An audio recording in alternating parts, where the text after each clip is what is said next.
안녕하세요. 기온이 자꾸 떨어져서 그런지 감기 바이러스의 일종인 우한 코로나 환자가 계속 증가하고 있군요. 마스크 꼭 쓰고 예방수칙 잘 지키셔서 주의하시기 바랍니다. 오늘은 운영체제 제6장 프로세스 스케줄링에 대해서 같이 알아보도록 하겠습니다. 자, 가시죠. 챕터 06 교재 228쪽 프로세스 스케줄링의 이해, 스케줄링 알고리즘 평가에 대해서 같이 알아보겠습니다. 학습 목표는 스케줄링이 뭔지, 스케줄링 단계를 이해하고 장기 스케줄러와 단기 스케줄러의 역할을 알아보고 여러 프로세스 스케줄링의 알고리즘의 특성을 이해하고 각 알고리즘에 대한 성능을 알아보는 것이 본 챕터의 학습 목표입니다. 먼저 섹션 1 스케줄링의 이해에 대해서 알아보겠습니다. 스케줄링이란 건 과연 뭐냐? 스케줄링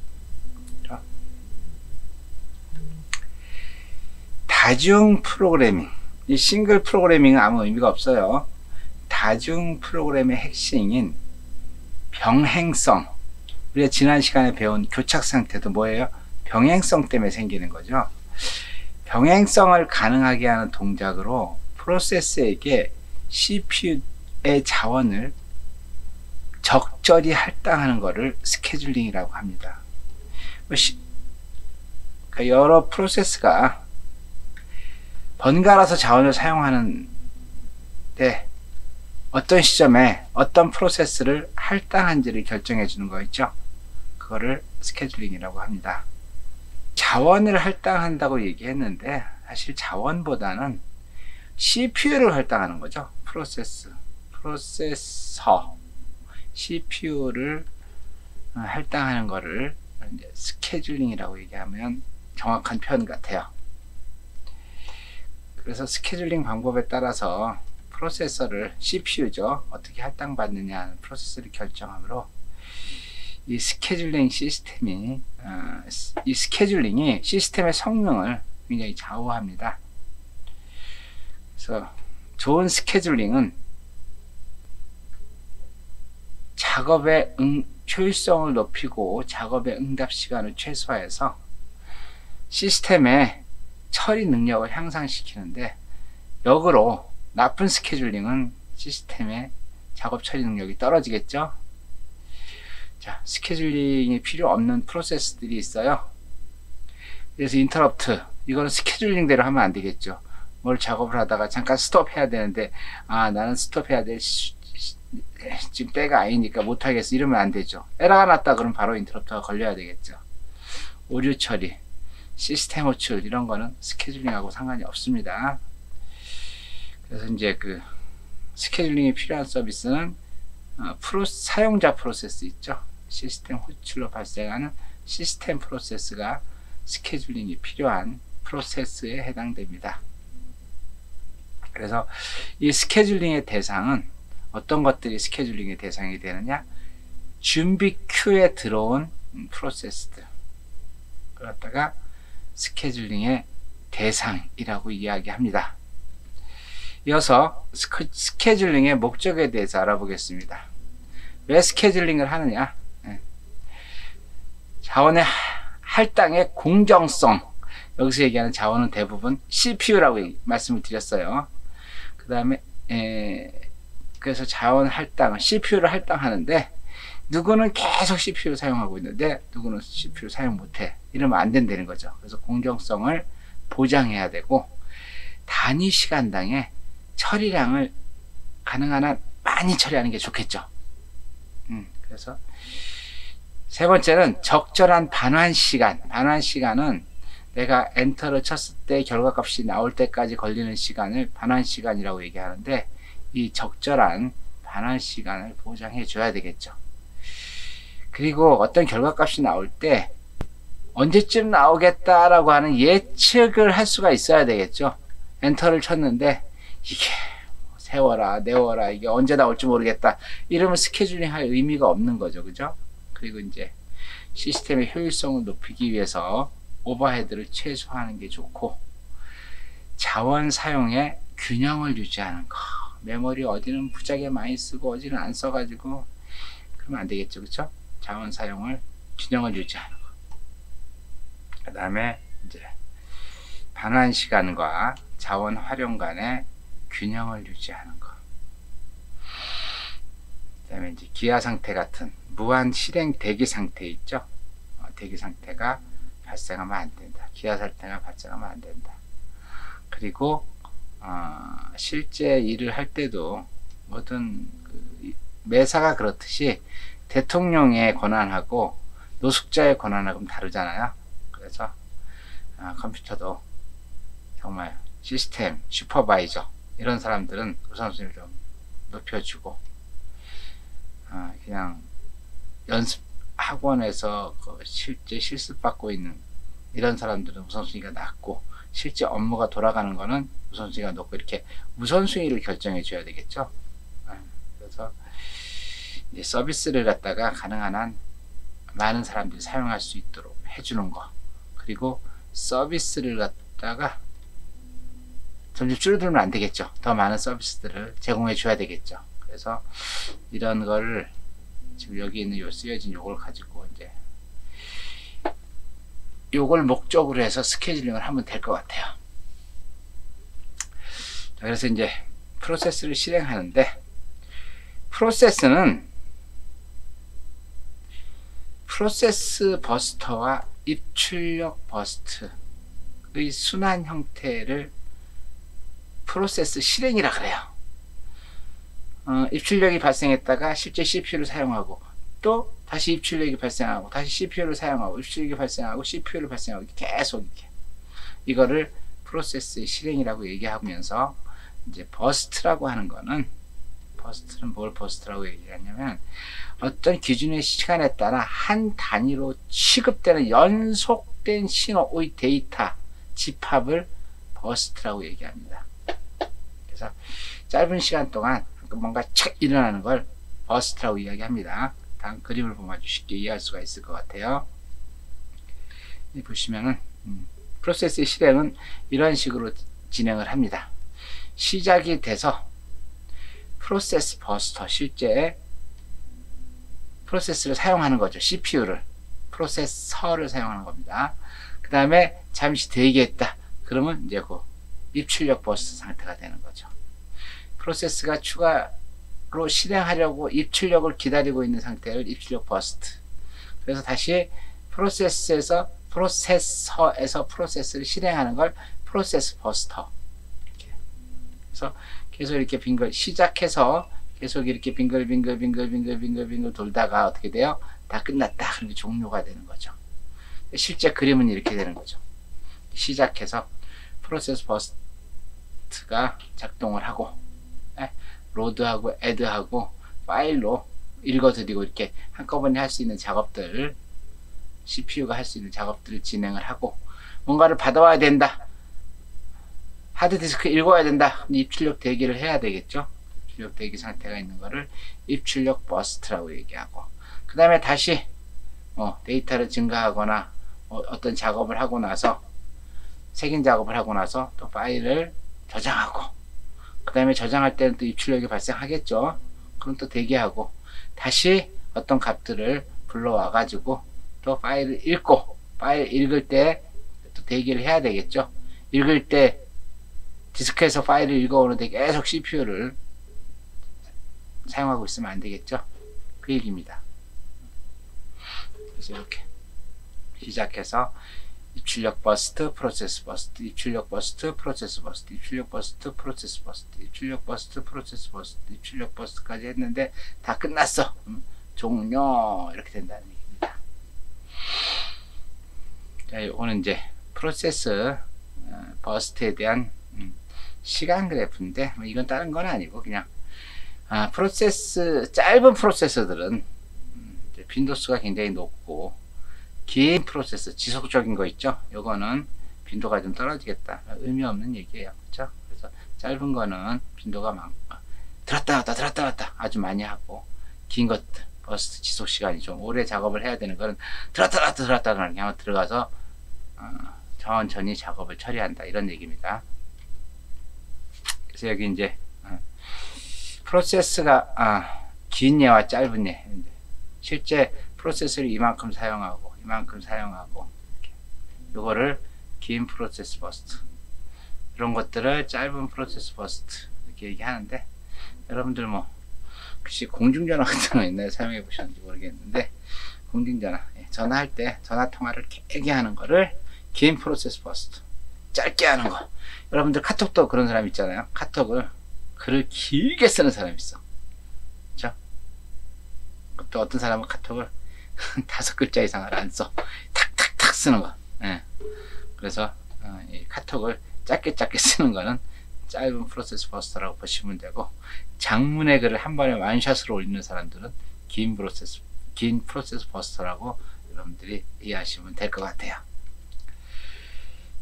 이어서 스케줄링 수행 단계에 대해서 말씀을 드리겠습니다. 스케줄링은 3단계로 이렇게 진행이 되는데, 1단계는 작업 스케줄링이라 그래요. 그래서 어떤 작업을 선택할 거냐는 작업을 선택하는 작업 스케줄링. 그래서 1단계는 수행 빈도가 굉장히 적겠죠. 그래서 장기 스케줄링에 해당됩니다. 그 다음에 이제 2단계 스케줄링은 사용 권한을 부여해줘요.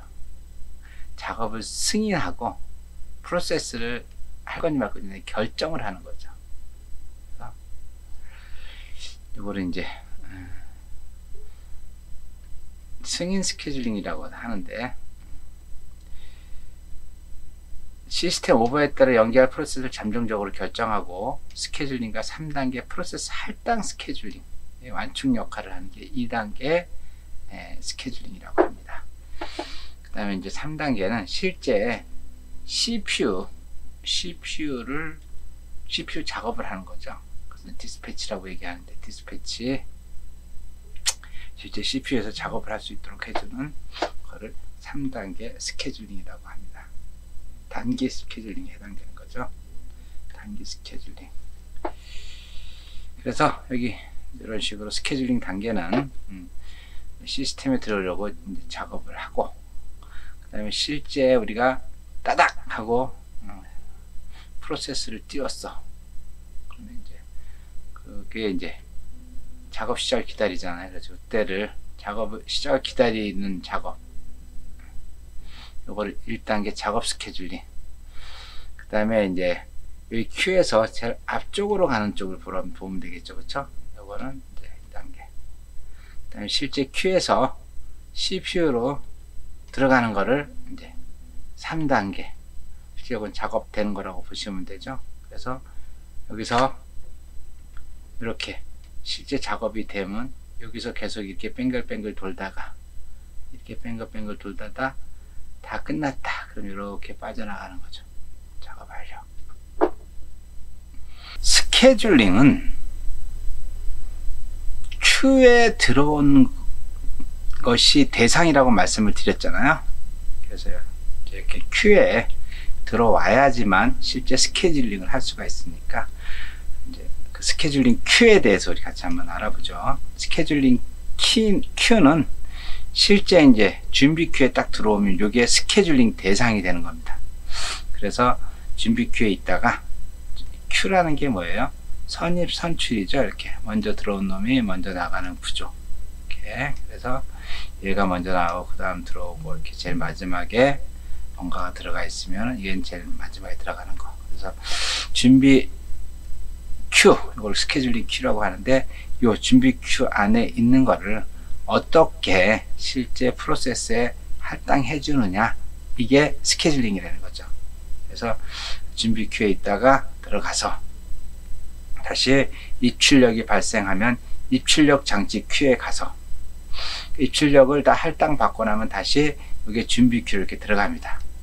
그러면은 그 다음 게 프로세스 할당 받고 다 작업 끝나면은 다시 들어와서 준비 큐로 가고, 요것보다는 이제 스케줄링 큐는 이런 식으로 구성이 되어 있는데, 그래서 여기 이제 아까 말씀드린 대로 이제 프로세스 버스트, 입출력 버스트 이렇게 되는 거겠죠. 그래서 이 스케줄링 큐가 요거는 이제 하나만 있는 큐인데 다단계로, 보통 이런 식으로 다단계로 돼 있어요. 큐는 이렇게 여기 보면 이제 준비 큐가 있고, 프린트 큐가 있고, 프린트 투 큐가 있고, 디스크 큐가 있고, 단말기 큐가 있고, 이렇게 돼 있어요. 그래서 얘는 CPU고 얘는 입출력 장치에 대한 큐가 되겠죠. 그래서 이 순서 여기 먼저 1번, 2번 해서 얘가 먼저 들어가고, 그 다음에 2번 들어가고, 얘도 마찬가지 1번 들어가고 2번 들어가고, 다 끝나고 나면 제일 마지막, 여긴 제일 마지막, 얘는 제일 시작. 그래서 이게 먼저 들어가고 그 다음 거 들어가고 그 다음 거 들어가고, 또 끝나고 나면 뒤에 또 붙으면 그 다음 게 들어가고. 그래서 이제 큐는 이렇게 다단계로 만들어져 있다. 그래서 우리가 이제 큐에 대해서 전반적으로 얘기하려면 꼭 나오는 말이 있어요. 큐잉 도표라고 합니다. 큐잉 도표. 그래서 모든 큐는 이 큐잉 도표에 의해서 작업이 됩니다. 자, 디스크에서 우리가 뭔가를 실행하려고 엔터키를 치잖아요. 그렇죠? 그러면 그 실제 프로세스가 준비큐로 딱 들어갑니다. 그렇죠? 그럼 준비큐에 들어가서 기다리고 있다가 저희가 이제 1번이 되면은, 우선 1번이 되면은 이게 프로세스를 할당 받겠죠.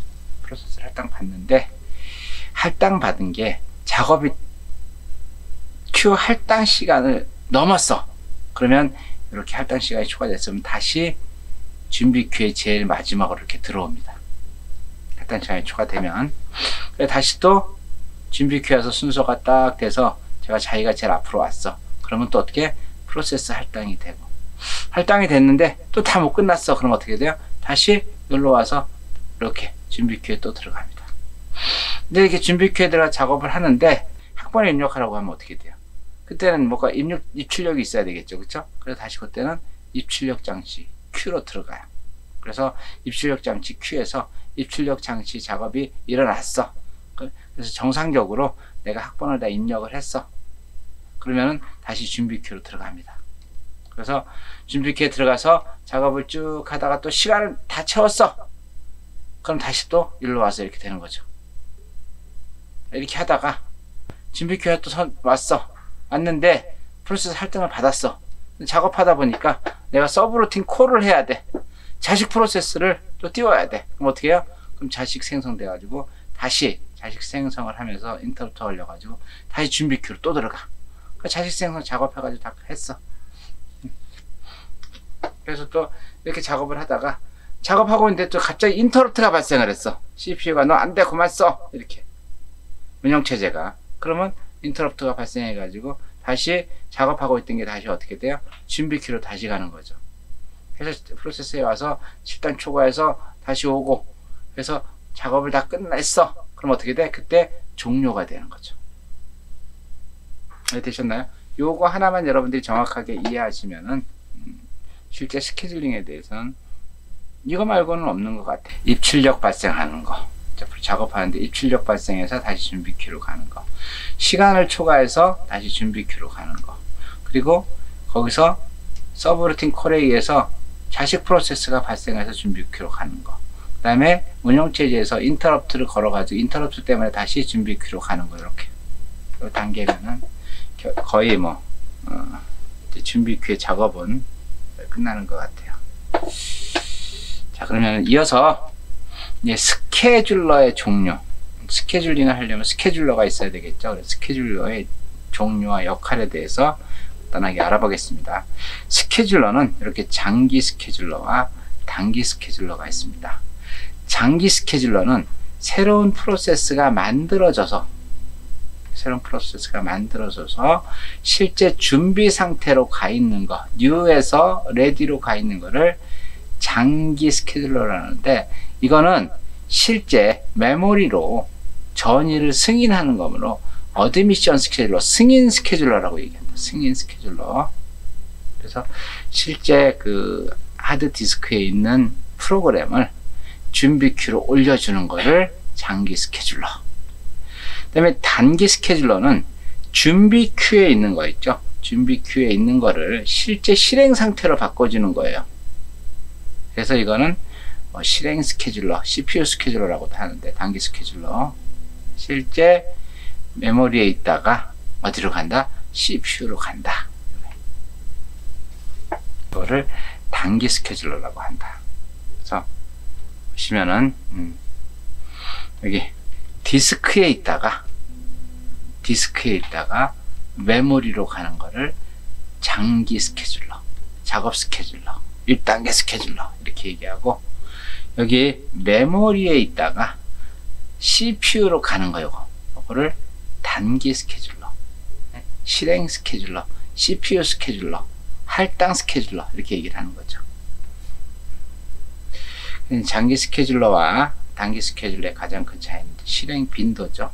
얘는 이제 가끔 일어나면 얘는 들었다 놨다 계속 하겠죠. 계속 돌다가 다 끝났다가 종료하겠죠. 그렇죠? 단기 스케줄러하고 장기 스케줄러 두 개밖에 없었는데, 이제 그 시 분할 시스템 있죠. 온라인 시스템이 만들어지면서 스케줄러가 하나가 추가가 됐어요. 그걸 뭐라고 하냐면은 그 증기 스케줄러예요. 증기 스케줄러. 여기서 이제 잠깐 중단된 상태를 가서 준비 상태로 가는 거를 중기 스케줄러라고 하는데, 이건 이제 수압 인, 수압 아웃 그러는데, 이 수압 아웃이라고 하는 건 뭐냐면요, 이제 메모리에 있다가 디스크로 가는 거 수압 아웃, 디스크에 있다가 다시 메모리에 올라오는 거를 수압 인 이렇게 얘기합니다. 그래서 실시간 리얼타임에서는 이제 중기 스케줄러를 많이 쓰고, 사실 장기 스케줄러를 거의 안 씁니다. 장기 스케줄러를. 그것도 이제 요거 말고 교재에 없는 내용인데, 이렇게 한번 여러분들 이해를 돕기 위해서 제가 만들어 봤어요. 교재는 없습니다. 자, 여기에 잡이에 도착을 했어. 그쵸? 잡이 도착을 하면은 인풋 스케줄러, 여기에 인풋 큐에 들어옵니다. 인풋 큐에 들어오게 되면은 요게 장기 스케줄러, 승인 스케줄러라고 얘기하는 그 스케줄러에 의해서 메인 메모리에 들어와요. 메인 메모리에 들어오면은 요게 CPU 스케줄러, 단기 스케줄러에 의해서 CPU를 할당을 해주는 거죠. 그런데 여기 이제 메모리 스케줄러라는 게 있어요. 이게 중기 스케줄러인데, 여기 메모리에 있는 거를 디스크로 가는 거, 그걸 뭐라고 한다? 여기 수압 아웃이라고 얘기한다. 여기 수압 아웃, 이쪽으로 가는 거 수압 아웃. 디스크에서 메인 메모리 오는 거 요거 있죠? 요거를 수압 인 이렇게 얘기합니다. 수압 인, 수압 인. 요거 여기 메모리하고 디스크하고 이제 잠깐 중단해서 가지고, 프로세스를 중단해 가지고 다시 디스크로 내려 보내고 다시 가지고 오는 거 있죠. 요거를 수압 인, 수압 아웃, 증기 스케줄러가 그런 작업을 한다, 이런 얘기입니다. 실제 이렇게 준비 상태의 프로세스가 이렇게 입출력 장치 큐에 의해서 왔다 갔다 하기도 하고, 이제 증기 스케줄러에 의해서 이렇게 되기도 하는데, 이거는 이제 준비 큐에서 디스패처에 의해서 실제 프로세스를 할당받는다, 이렇게 그걸 좀 보여준 거예요. 상태 변화를 보시면은 실제 장기 스케줄러에 의해서 생성이 되면, 프로세스가 생성이 되면 준비 큐에 들어가 있는 상태에서, 그렇죠? 단기 스케줄러에 의해서 실제 실행이 돼서 시간이 지나고 나면은 다시 준비로 가고, 이렇게 가다가 인터럽 입출력이 발생하게 되면은 대기 보류로 가서 다시 준비 상태가 되고, 그래서 계속 이렇게 왔다 갔다 하다 어떻게 된다? 다 끝났다. 그러면 종료가 된다, 이 얘기죠. 지금 교재 239쪽에 있는 스케줄러 상태 변화에 대해서 알아본 거고요. 7번 선점 스케줄링과 비선점 스케줄링에 대해서 같이 알아보겠습니다. 자, 스케줄링을 하다 보면요, 선점 스케줄링이라는 게 있고 비선점 스케줄링이라는 게 있어요. 선점 스케줄링은 뭐냐면요, 아주 단순하게 얘기해가지고 우선순위에 의해서 그때그때 막 바뀌어. 내가 CPU를 사용하고 있다가 막 뺏겨. 우리가 선점이라는 게 있고 비선점이라는 게 있다 했잖아요. 비선점은 뭐라 그랬어요? 비선점은 내가 한번 작업을 그걸 갖고 있으면은 내가 일이 끝날 때까지 그걸 내놓지 않는 걸 비선점이라고 얘기했고, 선점은 뭐예요? 갖고 있어도 다른 사람에서 뺏어가는 거 선점이라고 얘기했잖아요. 여기 스케줄링도 마찬가지예요. 선점은 내가 실제 CPU를 사용하고 있는데 다른 사람이 와서, 나보다 우선순위가 빠른 사람이 와서 그 CPU를 잡아먹을 수 있는 게 선점 스케줄링. 비선점 스케줄링은 내가 CPU를 지금 사용하고 있어. 그러면 그게 끝나기 전까지는 남한테 빼앗기지 않는 걸 비선점 스케줄링이라고 얘기합니다. 선점 스케줄링 같은 경우는 여기 있는 것처럼 장시간 동안 프로세스의 독점을 방지하고, 그죠? 그 실시간 시스템에서 인터럽트를 발휘하지 않은 결과는 예측이 불가능. 아니, 내가 진행을 하고 있단 말이야, 그죠? 진행을 하고 있는데 다른 사람이, 나보다 빠른 사람이 들어오면은 내가 자리를 이제 넘겨줘야 돼. 그러면 내가 언제 끝날지 알 수 있어요, 없어요? 내가 끝나는 시간은 나보다 우선순위가 낮은 사람들이 있으면 내가 끝나는데, 나보다 우선순위가 높은 사람들이 수두룩 빡빡하다. 그럼 나는 언제 끝날지 모르죠? 그게 바로 예측 불가하다는 얘기예요.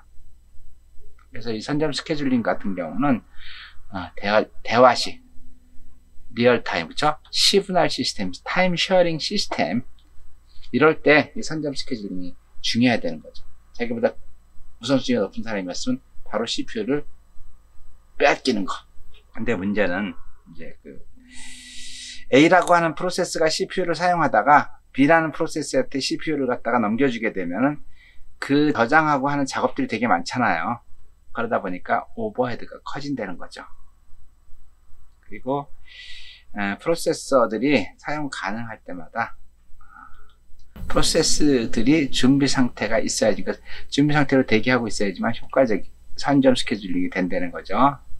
그래서 우선순위가 반드시 있어가지고 우선순위에 그 알고리즘이 정확해야 된다는 거죠.